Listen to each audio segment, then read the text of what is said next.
Welcome back to the Marvel Movie Minute, a daily podcast in which we explore the films of the Marvel Cinematic Universe, 1 minute at a time. In this, our 5th season, we are looking at Joe Johnston's 2011 film Captain America, The First Avenger. I'm Andy Nelson from the Next Reel Film Podcast.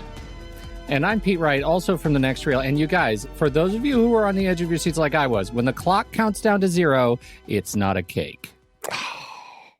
Wow, that was a big disappointment this minute, I will say. Big disappointment from last week, and I just want to set everybody at ease. It's not a cake. It's far worse. That's right. Today, we are talking about minute 66, which begins with the self-destruct timers hitting 0, as Pete alluded to, and ends with Dr. Zola grabbing for the catwalk controls.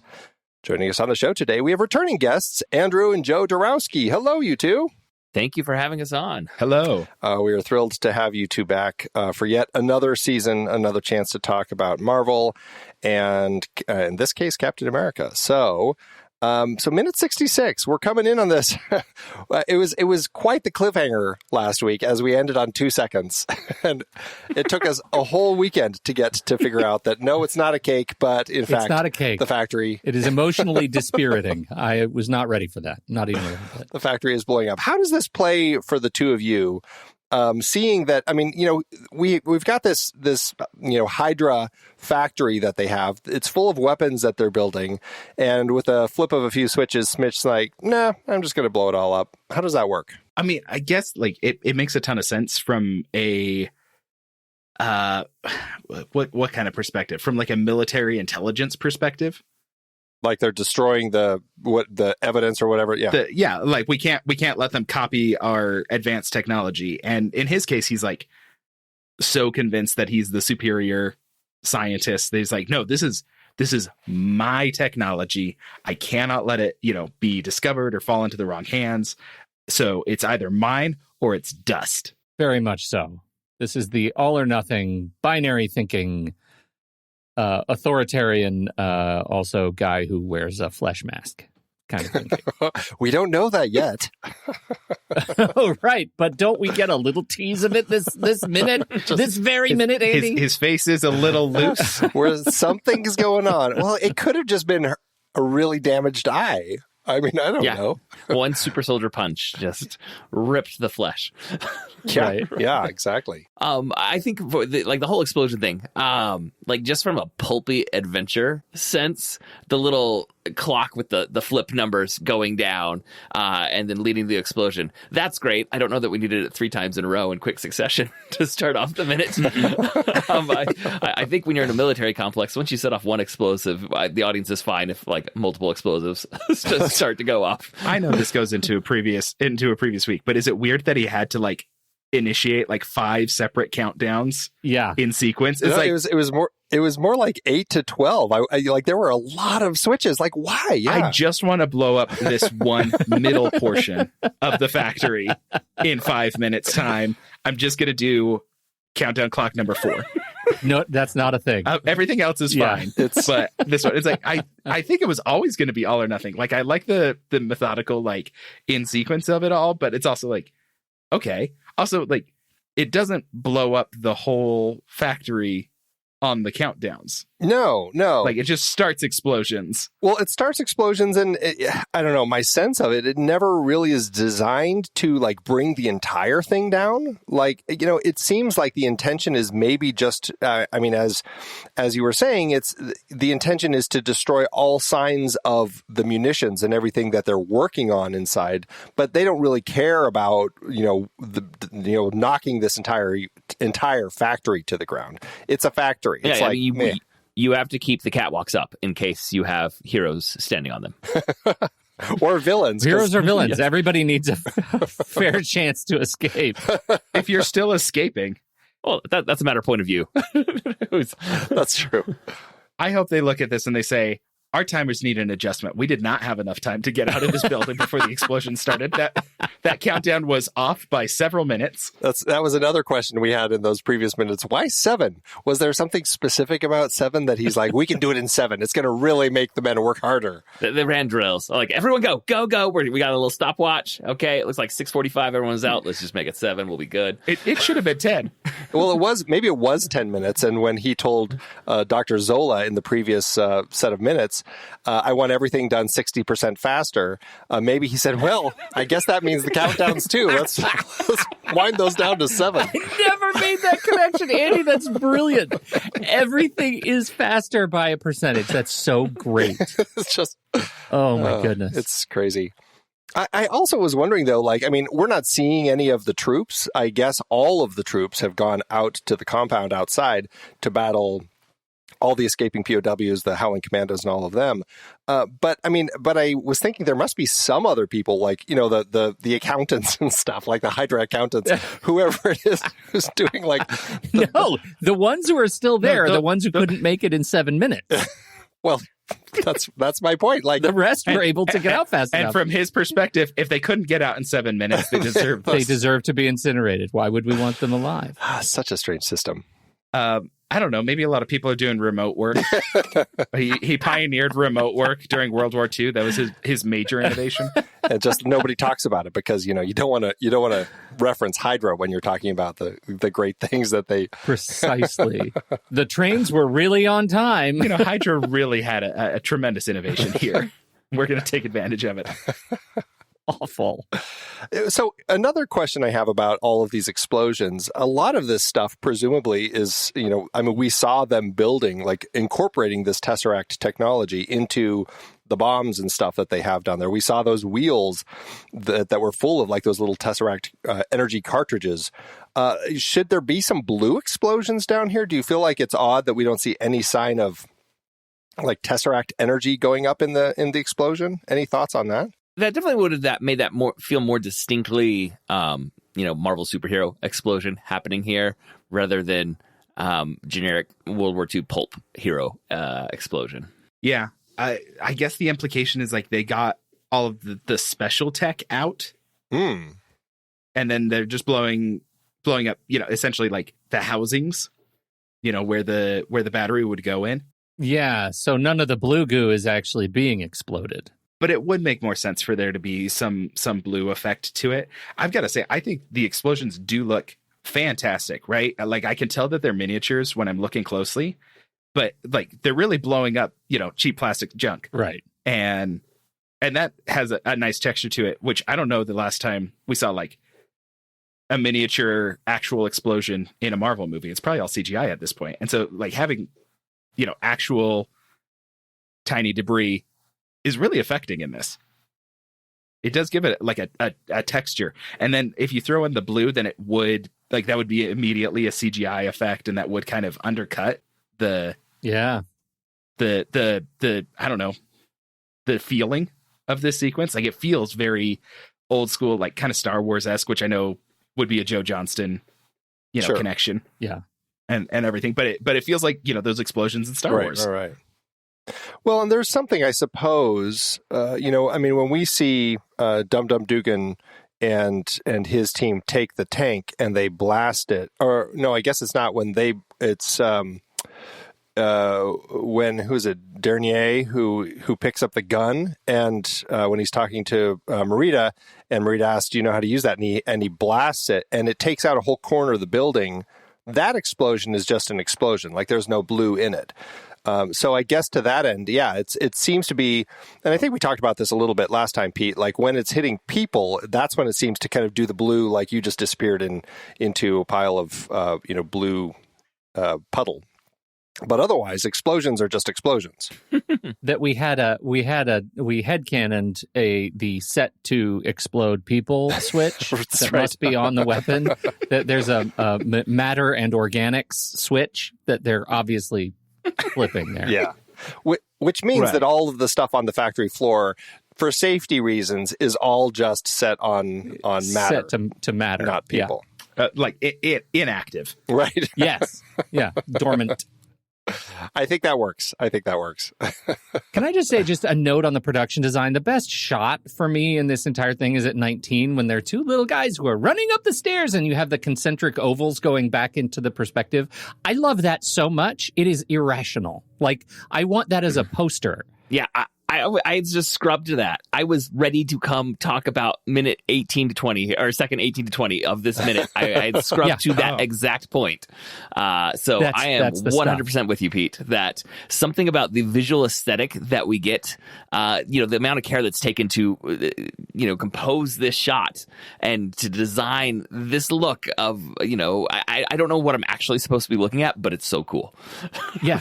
Oh, yeah. It's like structural, buttressing of the of the factory. But it's one of those things that you feel like I knew this place where the camera is sitting. I knew it always existed in this place, but they had to really hunt to get it just right. You know what I mean? And I know most of this is manufactured, but it is so perfectly foundational to this space and gives us a completely different look. Like they absolutely could have moved the camera down and to the right and given us yet another great big grand view of the entire space. But to put it up in this corner is just elegant, and it just shows such a neat sense of kind of cinematic finesse in this big explosion thing. I love it. I love it. I love it. Yeah, I don't know exactly what the concentric circles are, but they are visually appealing.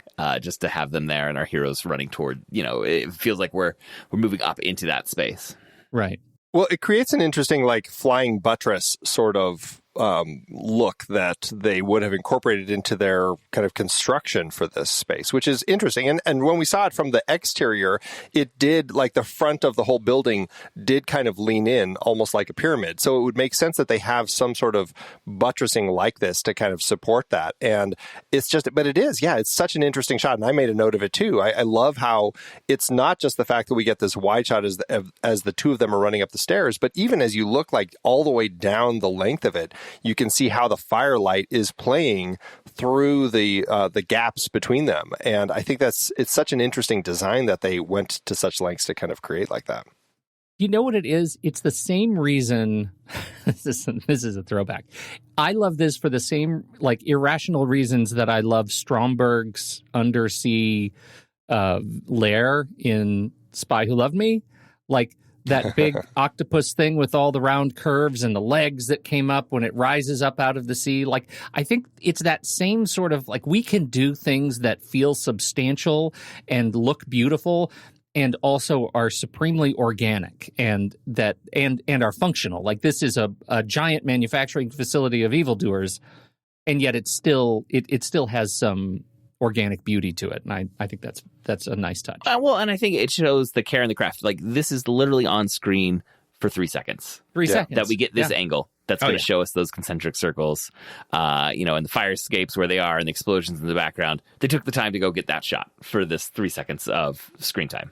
I get obsessed with shots like this from, talking about animation and animated movies because they have absolute control over the camera. In this case, like, Joe Johnston's looking at this setup and he says, I want the camera there where no human has ever or would ever stand and look at something. Right. I want this camera angle to not be an angle where somebody might see something. I want this to be some sort of omniscient perspective. Yes. Where, the viewer is in a place where you couldn't be. And some movies never have a single shot like that. Some movies are just from a very human perspective. And doing this weird positions, like, and then he had to figure out, like, someone had to figure out how to, like, put the camera up in that spot. Yeah. To film that for 3 seconds. It's like, it's a weird choice, but it's really great. And I always enjoy, like, appreciating those kinds of things. There is an interesting relief using this sort of shape inside of shape inside of shape. Like, if you scrub ahead again to second 26, we're over Cap's shoulder and we're looking at the door through which Zola and Schmidt are entering the scene. Mm-hmm. And you can see yet again the door frame is nested rectangles, right, like going in. I was gonna bring that up because I had scrubbed ahead to about 35, 36 because I think that's maybe the perfect shot to encapsulate this minute. Because you can see that in like the top left corner. Yeah. But then you have the balance of the two figures walking out to the catwalk. You have one figure on each side staying back from the catwalk. You can see that there is the exit. And so clearly Schmidt is the impediment to Cap and Bucky leaving, right? Like, they are in their way. they are the obstacle between them and what they're seeking. We're slightly like on Cap's side, so we're seeing like Steve's back a little bit, and so like we know it's like, well, this is the guy that we're on his side, like we're literally on his side. He is our hero, and then our opponent is facing towards the camera and all that sort of stuff. Like it's a great shot. It's a great just like moment of the shot composition. What's it called? Mise en scène? Right. Yes, mise en scène. What do you think are the most iconic fights on either narrow bridges or catwalks over chasms or explosions of some sort? Well, my brain instantly goes to Temple of Doom. Mm-hmm. Yes, Yeah. absolutely. I instantly went to Empire Strikes Back. Sure. Yeah. Sure. And Force Awakens, you could throw that in there. Yep. Oh, yeah. I did not immediately think of it, but that's a good one. Gosh, what other ones? It feels like there's a lot more that I can't name, but they're there. They exist. I'm gonna say a recent one, which is the Batman. The fight's not really a bridge, but it is the circular kind of display stuff. At the very end, he's on the catwalks and he's like on top of the Jumbotron. He's on top of the Jumbotron. That's the word. Yeah. I really enjoyed the brutality of that one. You also have Lord of the Rings. Oh, yes. Thou shalt not pass. One of Pete's and my favorite sites is tvtropes.org, and they list all sorts of tropes. And I was just looking up. I just quickly typed in confrontation on bridge, and it came up with a number of tropes. Take it to the bridge, rope bridge. You shall not pass. So there are clearly a bunch of different types of bridge tropes that pop up in film and TV and all sorts of media. So. Unfortunately, TV Tropes has 13,000 responses, and we've thought of 4. Yeah. So it works to give like an immediate sense of danger and also intimacy. You're simultaneously getting a grand scale and an intimate scale, I think, with those kinds of fights. And there's the inherent danger of either side. We have opposing goals of like we got to go through one another. So visually, like it works to just kind of set the stage and the stakes so quickly. I think that's why there are thousands and thousands of examples according to TV Tropes. Yeah, exactly. that people can identify. So I'm not surprised to see it here, and this one definitely works. But there's also like the little pause of where I'm like immediately do start to think about like I've seen other fights on catwalks or small bridges. Yeah, it is definitely a thing. A thing. I like this one. I really resonate with the word intimacy that you dropped there, because like this one sets up not only our hero and villain, but it also sets up our seconds, right? Like it sets up Bucky and Zola as the two guys, but this bridge is so narrow that both literally, practically, and metaphorically, the seconds will be no support. This has to be a fight between just these two guys. There's like in Indiana Jones, there's no like massive group who's after him, no tribes people who are running and blowing darts. Like it is just the idea of these two guys, not right now because of where we are in the movie, but eventually it's just going to be these two guys. And I like that. There's something interesting about that too. And, part of it, I think there was a little something there that I kind of wish like Bucky would have, like, I feel like, Bucky and Zola obviously have been together before. Zola last saw him lying on the table in his experiment room before he ran out and Cap ran in. And so he literally had just been looking at him moments before. It would have been a great moment to have just a little, cut between the two of them as they kind of look at each other. We don't need it, but obviously this is a chance for us to really have the first confrontation, the first moment that Steve and Schmidt have on screen together. So that's really the focus of our attention. But I kind of would have loved to have a small acknowledgement between the two of them as the seconds, and the fact that they can't get out on the bridge to do anything either. Right. That would be really great, because like there's definitely an implication throughout other films that Zola did experiments, and that's one of the reasons that Bucky is the way that he is. Like experiments that happened by this point in this movie contribute to like Bucky's survival and his future in the MCU and everything. And so just seeing a shot of Zola like looking at Bucky and recognizing like something's making it out of this lab that is supposed to be not right. Like he probably expected was supposed to be left behind. Right. Yeah. He was expecting Bucky to get blown up in the lab, and he's like, oh, okay, some of the science and technology is not getting blown right. But also I don't want to fight that man because he may. Like, I know what I just did to that guy. Yeah, and having Bucky seems like you were experimenting on me. Yeah, right, exactly. Like, you just had those needles in my arm or whatever it was that he was doing. And so, yeah, I think some acknowledgement would have been interesting there. I wonder what Steve is trying to do as he's like running around in here. Obviously, he doesn't have like directions, but he has made it in and found Bucky. And what we've been getting a sense of kind of this very strong sense of direction that he has developed as part of the modifications that they have made to him. But now it seems like he's running around like not sure where to go. He comes down the steps. He and Bucky actually come down the steps to that level before the explosion goes off, and then they run back up, and that's when they end up confronting Schmidt and Zola. And so it was kind of odd that they kind of go down first and then back up. It's like, wouldn't they have then seen Zola and Schmidt as they were all up on that same floor together, apparently? But I'm not exactly sure exactly how it is laid out and why he's running up in the first place when it seems like, I mean, I know there's fire down below, but you'd think that there's probably some side passages or something that he could get into. I mean, even back from wherever he just got Bucky from, they probably could find a safer way out than let's go to the top where it's all this smoke.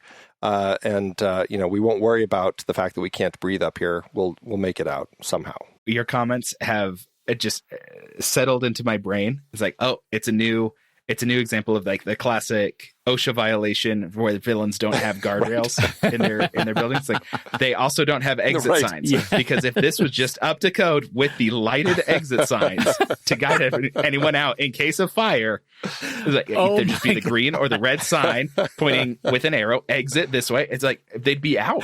Has anyone ever done a supercut of movies but have CG'd the exit signs back in? Because I wonder if that would be either the best or the worst thing to possibly see. Because like I can't remember seeing a ton of exit signs in action movies. I don't think I've ever seen an exit sign in an action movie.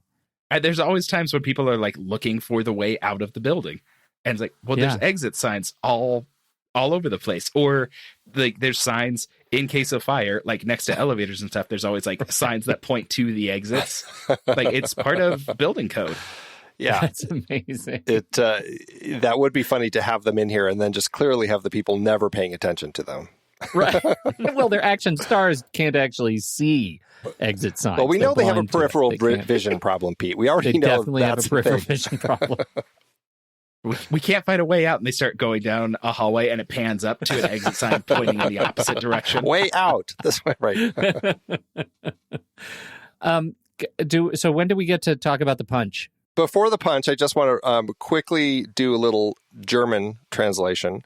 The German on the wall behind Schmidt actually says, exit this way. Is this the problem? Launching pad. Well, right. Exit this way. No, it says launching pad viewing platform, 3rd floor, area 15. Is that where they were actually going? That's where they are. No, that's where Schmidt was. He's in. So they're on the 3rd floor. They are on the 3rd floor right now. All right. So Bucky and Cap were going up to a 4th and 5th floor. No. I mean, they ran down to the 2nd floor. The explosion went off, and now they've run back up to the 3rd floor. Back up to the 3rd floor. Right. And so a lot of running. Yeah. So anyway, I just wanted to get that out there before we talk about the punch. But yes, now we've got this final confrontation. And I got to say, just as a note, I love the line that Schmidt has as a dig with him. You know, first of all, I love your films. I think that's kind of a hilarious thing just to acknowledge.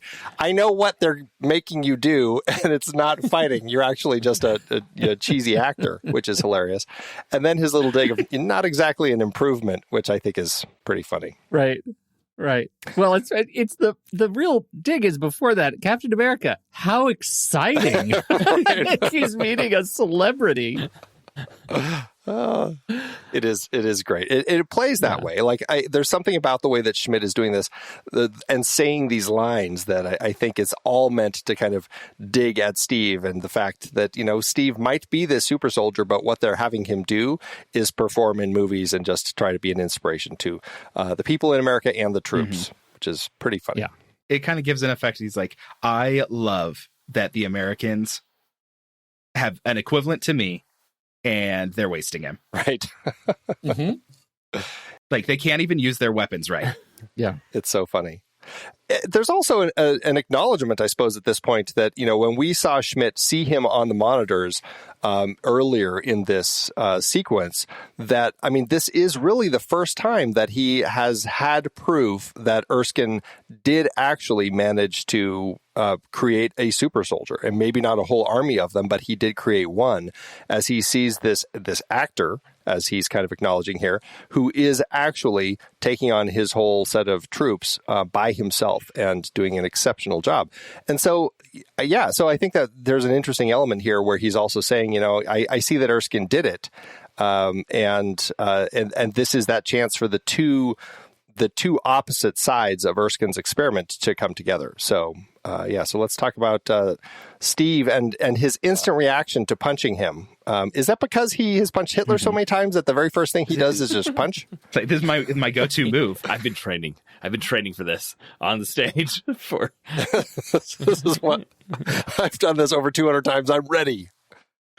Do you think Hitler wears such a gloriously gigantic and swastika emblazoned belt buckle as big as Schmidt's? I wonder if that's the trigger. As his Hydra belt buckle? Yeah, his Hydra belt buckle. It's amazing. And there's also lots of snaps on what he's wearing. And the buttons aren't in normal places. This feels like you need help to get into this outfit. Yeah, it takes a team. So I have a significant problem with this, and I can't shake it in my brain, that it is a combination of blocking. It is a combination of makeup. He punches him in the center left side of Schmidt's face, and the makeup distortion is on the right eye, and I don't care for it. And also, Schmidt grabs his right cheek. Yeah, right. Why does that hurt, man? It shouldn't hurt. And I can't every time I see it, I can't let it go. Here we go. Andy, please tell me how you rationalize this particular quibble. The only way that I can rationalize it is that when he swings and punches, that he doesn't punch, it forward enough. So when he actually punches, he actually misses the left side of Schmidt's face and crosses his nose and ends up kind of grazing across the right cheek. Okay, so he gets the right cheekbone a little bit. Yeah, so he kind of just hits him on his right cheekbone as his hand is passing by it.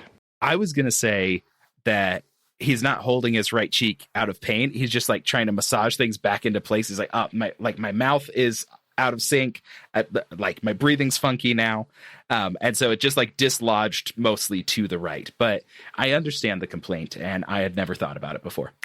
Oh my goodness! Scrubbing it back and forth. I am an island. No, I'm with Pete on this. It's bothered me as well in the past, and scrubbing it back and forth right now. It looks like it's a poorly executed stage punch that kind of swings downward across the front of the face more than it's supposed to be.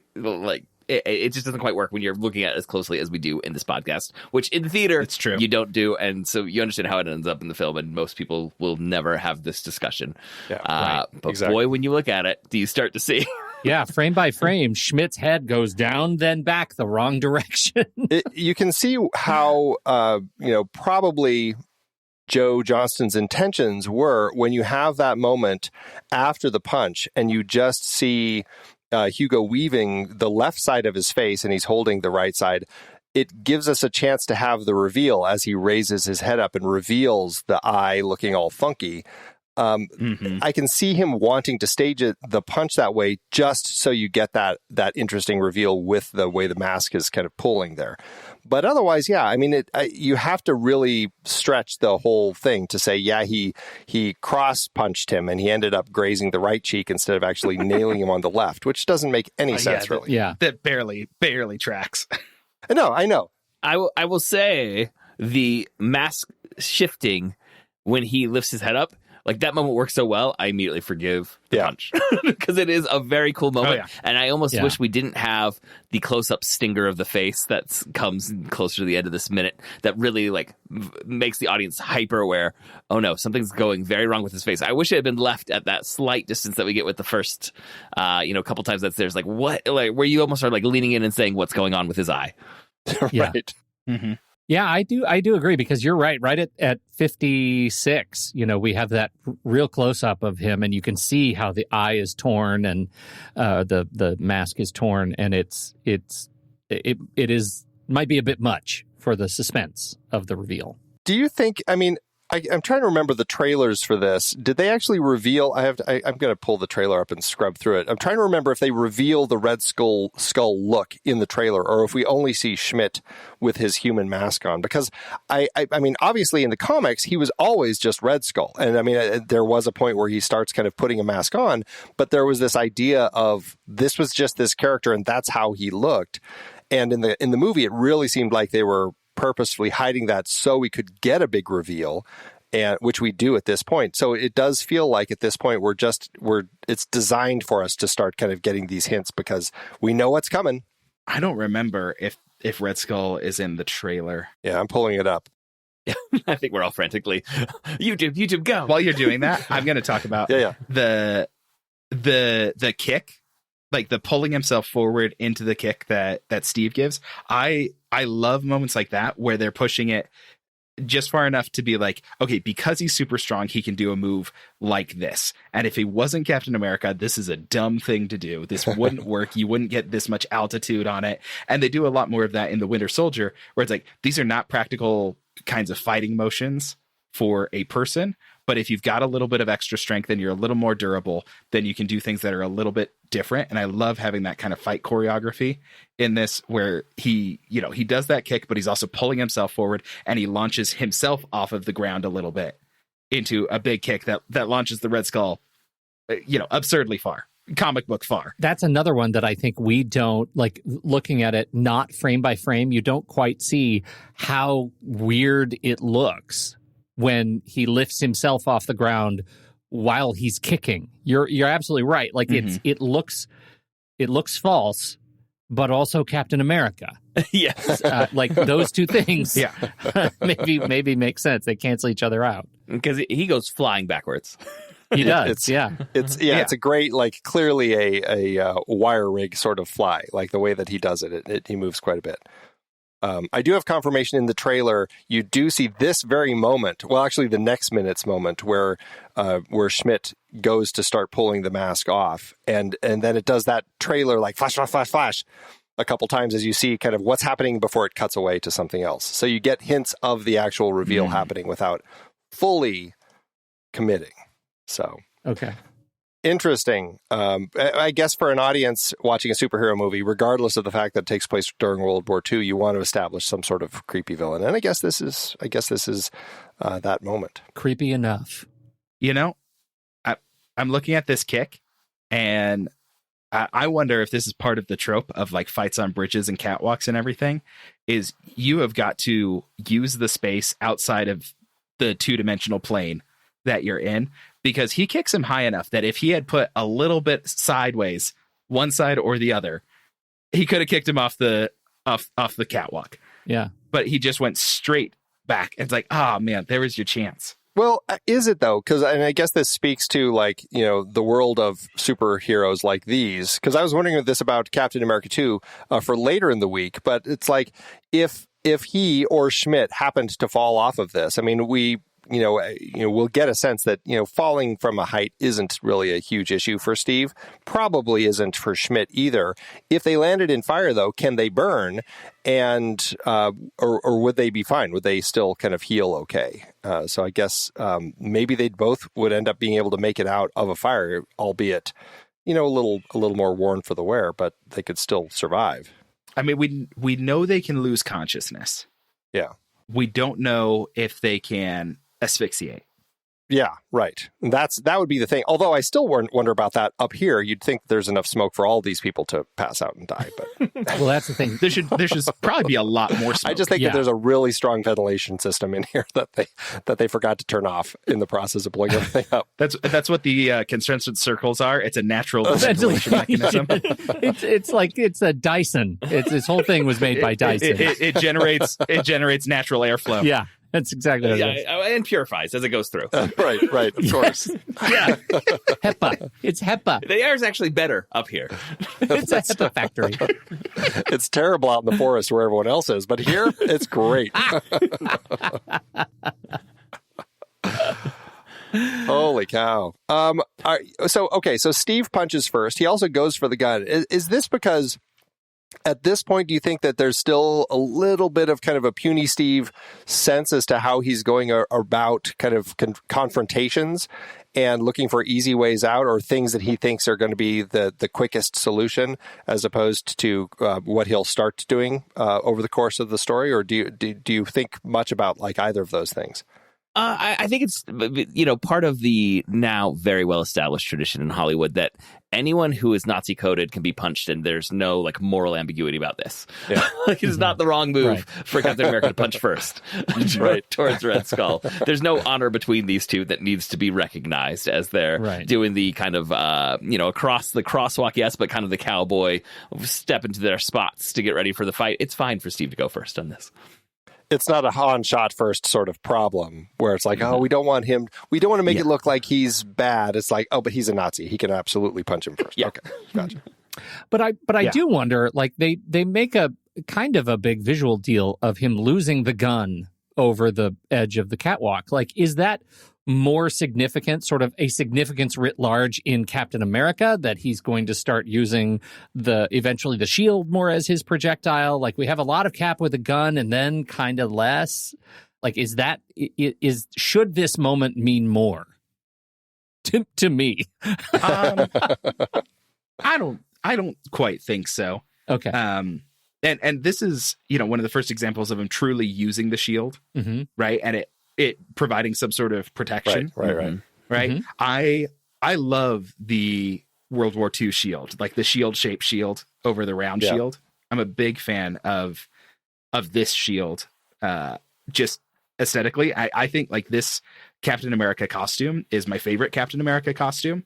We were talking about this and how that, like this half and half costume that he has here, it's like no one uses this as cosplay, but more people should, because it is a very cool blend of kind of both worlds. You got kind of a little bit of that theatricality of that original costume that he was using on the stage, but you're putting these kind of actual elements in it from the conflict, and it makes more sense. And there's something really kind of gratifying about that. It also looks really good when bathed in a warm firelight and sort of particulate air. It adds to the effect. Mm-hmm. Do you think he remembers that, and like later in life, he just sits by the fire in this outfit? Can you cosplay that? It looks good in this. Yeah.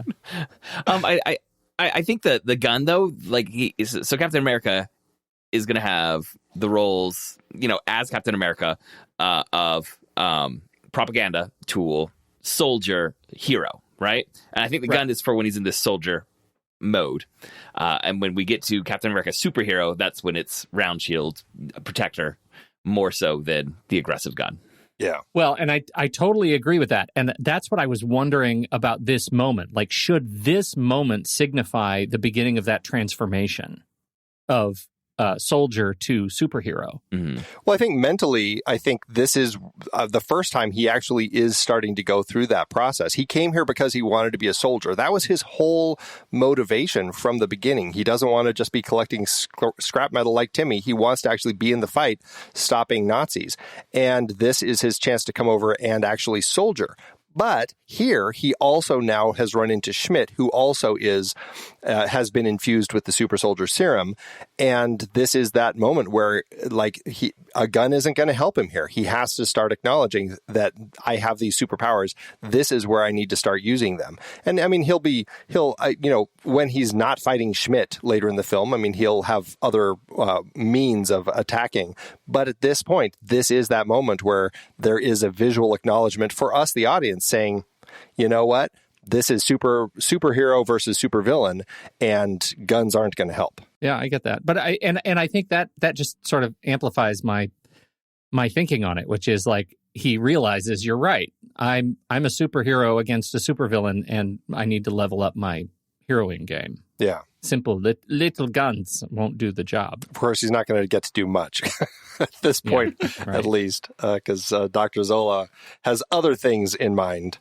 I do think it's very funny that what Dr. Zola decides to do is like, screw this. This place is going down. We need to get out of here. Stop screwing around, Schmidt.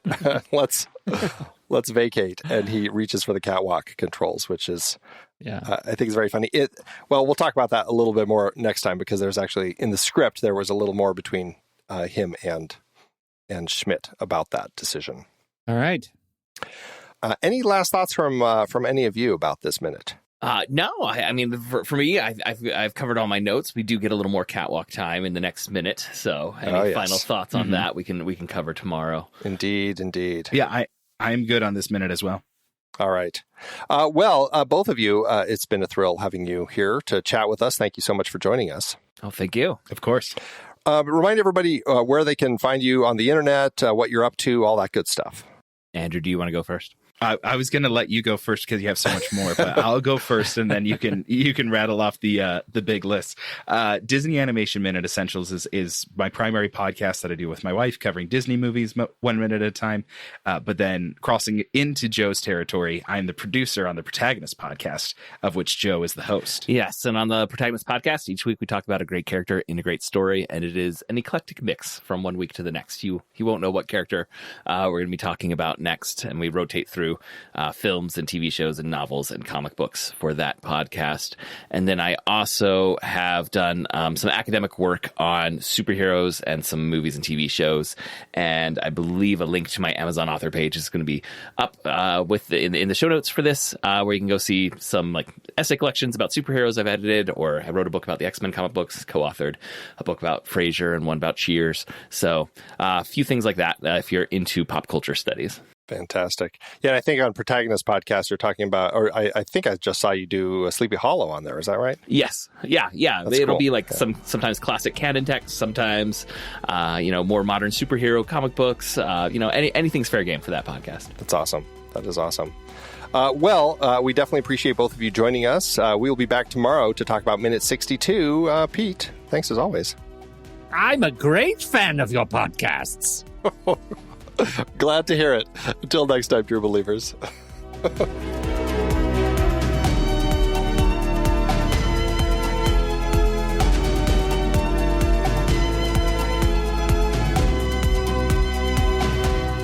Marvel Movie Minute is a production of True Story FM. Engineering by Andy Nelson. This season's music is Spread the News by Anthony Vega, and this season's show art is by Winston Yabo. Find the show at truestory.fm, and if your podcast app allows ratings and reviews, consider doing that for this show.